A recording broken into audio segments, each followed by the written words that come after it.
In the early hours of September 22, 2023, a 21-year-old mother stepped out of Diver's Bikini Sports Bar in Houston, Texas, and vanished into the night. Dundria Ford took a ride in a white van with a stranger, a man she didn't know. 2 days later, she was set to testify in a murder trial. She never made it. Her 4-year-old son woke up without her. Her grandmother stood by the phone, waiting for news. Hours passed. Nothing. The van had stayed parked for nearly an hour before it drove away. Where did it go? Who was the man behind the wheel? By morning, her family was searching. Police were asking questions. The stranger's plates traced back to New Jersey. Odd details piled up, and the truth stayed out of reach. Dundria wasn't just gone. Something bigger was at play. This is her story. A young mom caught in a web of crime, silence, and secrets. What happened in those early hours? Why did she disappear?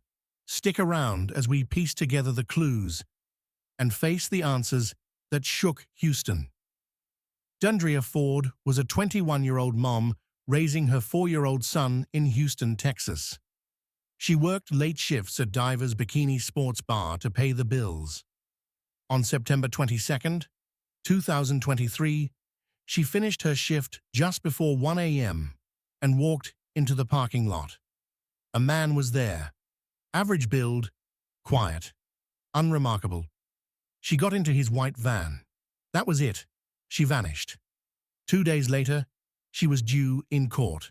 A capital murder trial. She'd seen something big, and her testimony could have changed everything. But she never showed up. Her phone went dead. Her family searched. The van's plates led to New Jersey. The man. No one knows. This isn't just a disappearance. It's a story of survival, secrets, and a justice system that couldn't protect her. Stick with us as we unravel the haunting final hours of Dundria Ford and the dark truth that emerged nearly a year later.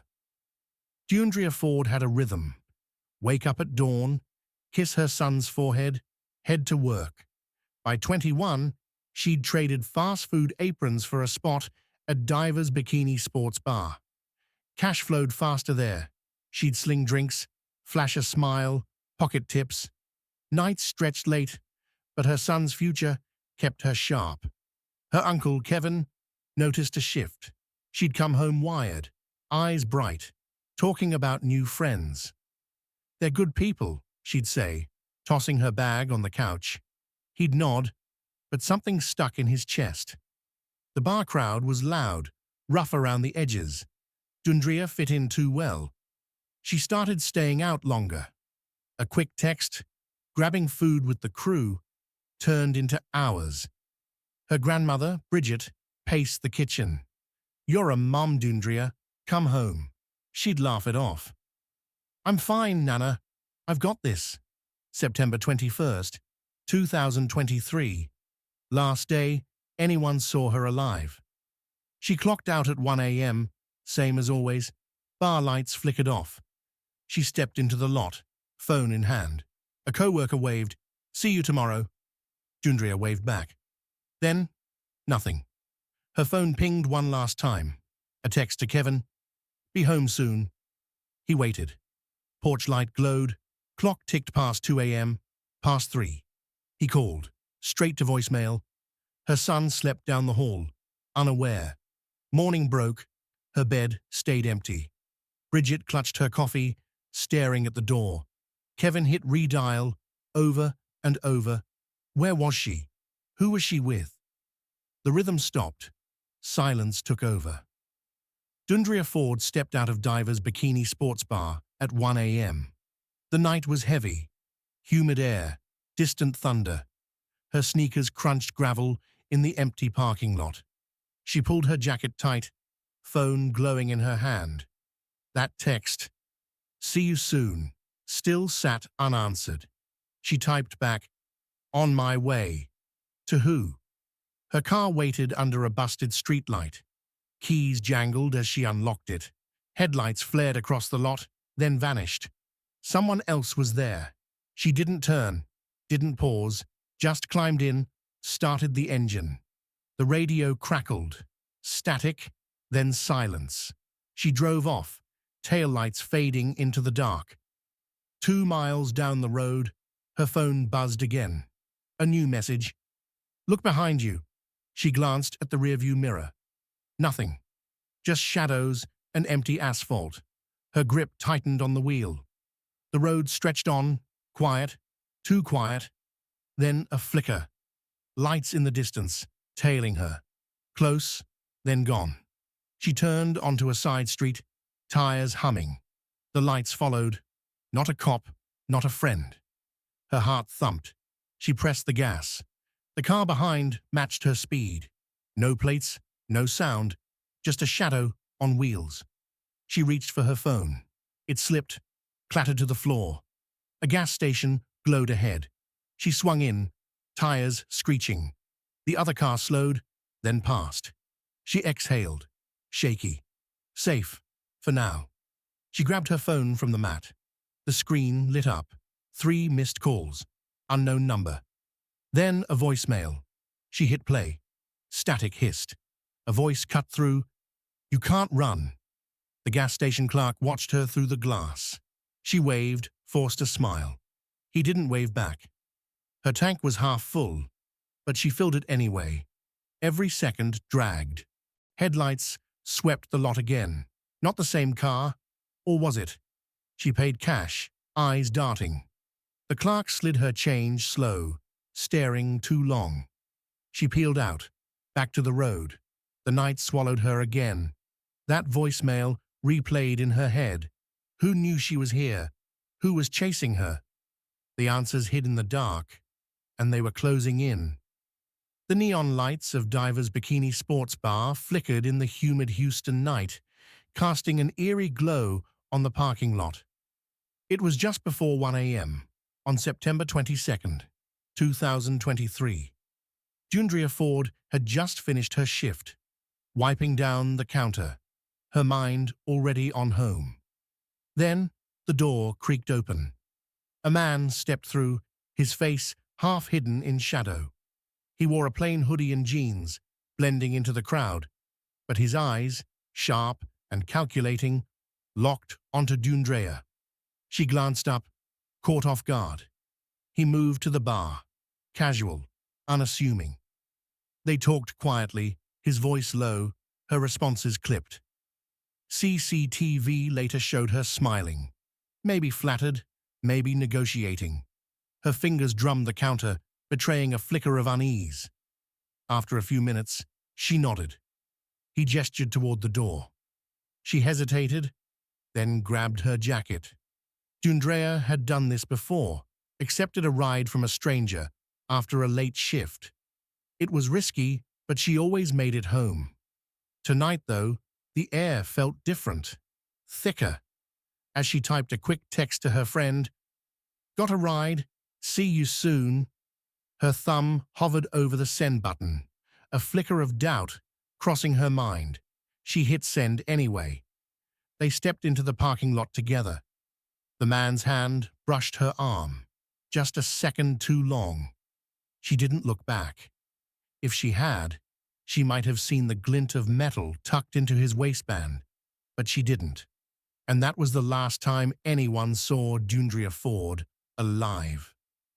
The parking lot was a black void, the bar's neon sign buzzing faintly. A white GMC Savannah van waited, headlights off, still as death. Dundrea Ford reached for the door, her fingers trembling. She looked back once at the bar's fading glow. Then she climbed in. The door snapped shut. Inside, the silence was heavy. The man's face stayed dark, his hands locked on the wheel. Dundrea's phone lit up, once, then went black. She shifted, eyes flicking to the window. Nothing moved outside. No witnesses, no sound. The van sat there, almost an hour. Why? Was she begging to leave? Was he waiting for a signal? Or was time slipping away for a reason no one saw coming? That New Jersey license plate, a stranger in Texas, caught the streetlight's glare, a detail too odd to ignore. Then, at 2 a.m., the engine kicked on. The van rolled out, swallowed by the night.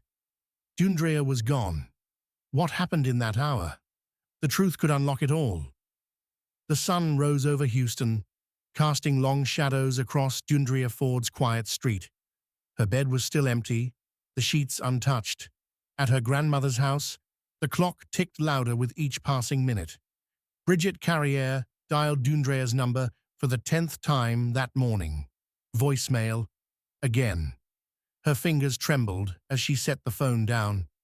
Kevin Carriere grabbed his keys, his jaw clenched. "I'll check the bar," he said, his voice tight with worry. He drove to Diver's Bikini Sports Bar, the neon sign now dark in the daylight. The parking lot was empty, no sign of Dundrea's car. He asked the manager, the bouncer, anyone who might have seen her. They all shook their heads. She left with a man, they said. That was it. Back at the house, Bridget paced the kitchen, her eyes red. Kevin returned, his face grim. "Nothing," he muttered. They called her friends, her co-workers, even distant relatives. No one had heard from her. Her phone was off, her social media silent. By September 25th, hope was fading. Kevin stood at the Houston Police Department, hands shaking as he filled out the missing person report. Dundrea was gone, and time was running out. Back home, her 4-year-old son tugged at Bridget's sleeve, his eyes wide and confused. "When's Mommy coming back?" The question hung in the air, unanswered. For her family, the silence was deafening, and the clock was ticking. East Houston buzzed with fear as the sun dipped low. Dundrea Ford's face stared out from flyers, plastered on poles and shop windows. Search parties formed fast, neighbors, friends, strangers, fanning out through streets and parks. Flashlights cut through the dusk. They shouted her name. No answer. Hope hung thin in the air. Police moved quick. Houston PD combed the CCTV from Diver's Bikini Sports Bar. The white GMC Savannah van rolled into view, its New Jersey plates catching the light. They traced the plates, calling stations across states. Lines buzzed, but leads dried up. The van was a ghost. Then, a break. An officer paused the footage, zoomed in. Earlier that night, the man was inside, talking to another staff member. Low voices, quick nods, familiarity flickered between them. Who was she? Did she know him? The staff member shifted, avoided cameras. Police questioned her. She clammed up, eyes darting. No name given. The search stretched on. Volunteers checked abandoned lots, calling into the dark. A dog barked, chasing a scent, then stopped. Nothing. Kevin Carriere joined them, his voice hoarse from yelling. Bridget stayed home, phone pressed to her ear.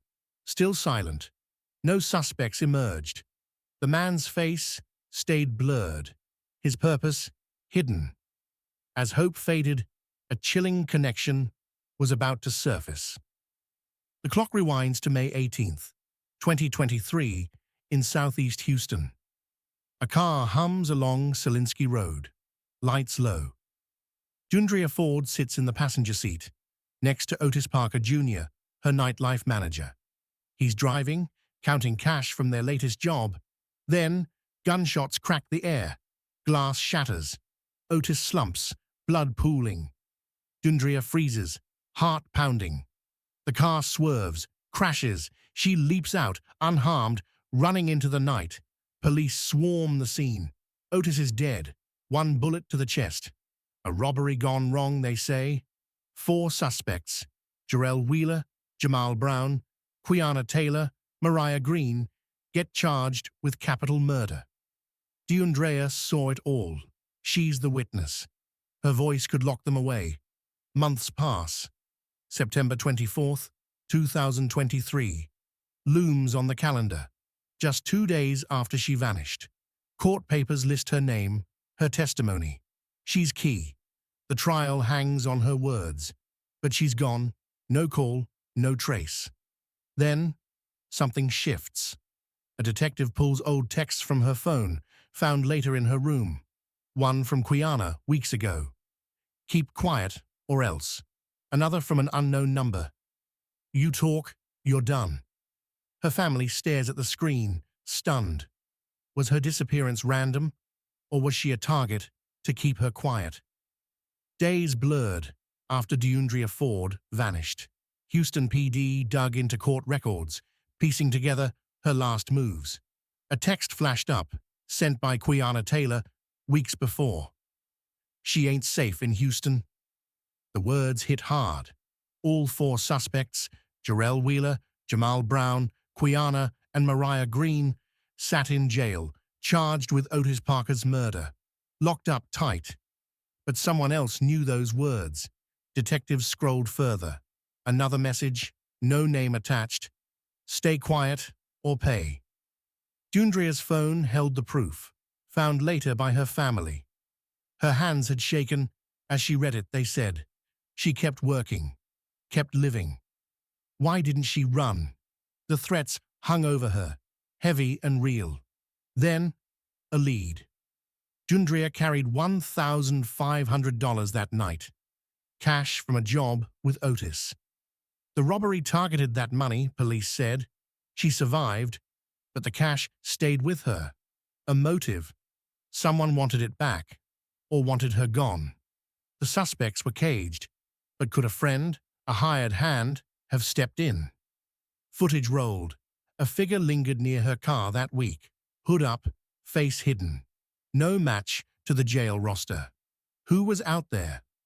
The trial loomed, September 24th, just days away. Her testimony could seal the case. The trial was closing in, but who had the most to lose? November 1st, 2023. A cold wind swept through a small town outside Houston. A state trooper pulled over a white GMC Savannah van, its New Jersey plates flagged in the system.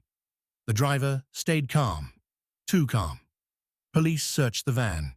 What they found turned their stomachs. Bloodstains smeared the back seat. Cell phones, 3 of them, sat in a plastic bag. Screens cracked. DNA swabs went straight to the lab. Results came fast. Deundria Ford's DNA matched the blood. Her fingerprints were on one phone. Then another hit. Fingerprints on the wheel, belonging to Yoland Washington, 51. A man with a history of violence against women. Houston PD brought him in. Washington sat in the interrogation room, hands folded, eyes blank. I don't know her, he said, voice flat. Detectives pushed. Blood on his shirt, hers, fibers from her jacket, on his sleeve. He didn't flinch. Wrong guy, he muttered. Hours passed. Then, shock. They let him go. The community reeled. Protesters gathered outside the station. Signs raised high. Justice for Deundria, they shouted. Her family watched the news, stunned. Kevin Carriere slammed his fist on the table. Her blood was on him, Bridget cried, holding her grandson tight. How did he walk free with Deundria's blood on his shirt? Lab results landed like a hammer. Deundria Ford's DNA coated the van's back seat. Her blood mixed with Yoland Washington's on a crumpled shirt he wore that night. Houston PD didn't wait. They tracked him to Dallas, where he was hiding in a run-down motel. On a cold November morning, cops kicked in the door. Washington didn't run. He just stared, hands up as cuffs snapped tight. Charged with murder. The evidence was ironclad. Her blood, her prints, her jacket fibers, all over him. Detectives mapped his moves. CCTV caught him leaving the van in a Dallas alley, alone. Deundria wasn't with him. Where did he leave her? But there was a catch. No body, no remains. Prosecutors paced. Knowing a murder charge without a body was a steep climb. Juries want proof. Without Dundrea's remains, doubt could creep in. Washington stayed silent, his smirk cold. Her family pushed harder. Kevin Carriere stood outside the station, megaphone in hand. "We need her," he shouted, voice breaking. "Find her." Bridget held her grandson, whispering, "Mummy's coming home." But the search turned up nothing. Justice was near, but closure was still out of reach. March 15, 2024. A jogger in Dallas stopped cold near a culvert off a quiet road. Something caught their eye. Tattered cloth, half buried in mud. They called police. Officers arrived, gloves on, faces grim. They pulled remains from the ditch, bones worn by time. A necklace glinted in the dirt, a small heart pendant. Dundrea's family got the call. Months crawled by. September 17th, 2024. DNA results came in. It was her. Dundrea Ford, gone nearly a year. Her family gathered, heads bowed. Kevin Carriere held the pendant, his hands shaking. Bridget clutched her grandson, tears falling. The boy whispered, "Mommy?" No one answered. Her body was home, but the questions stayed. Where had she been all this time? What had Yolan Washington done? The trial loomed, but answers didn't. Dundrea was a survivor, a mom, a witness. She deserved protection, not silence. Dundrea Ford's story isn't alone. Thousands of women vanish each year, taken from their homes, their jobs, their lives. Many, like Dundrea, leave behind kids, families, unanswered questions. Numbers don't lie. Every day, women face danger, and too many don't make it back. How can we protect them? Then, a twist. A week after her remains were found, a letter arrived at Houston PD. No name, no return address. Inside, a single line, "Washington didn't act alone." Detectives froze. Someone else was out there. Who? Share this video. Discuss it. If you know something, call Houston PD at 713-308-3600. Let's keep Dundrea's story alive for her son. Her fight isn't over. Dundrea Ford fought for her family. Now it's our turn to fight for her justice.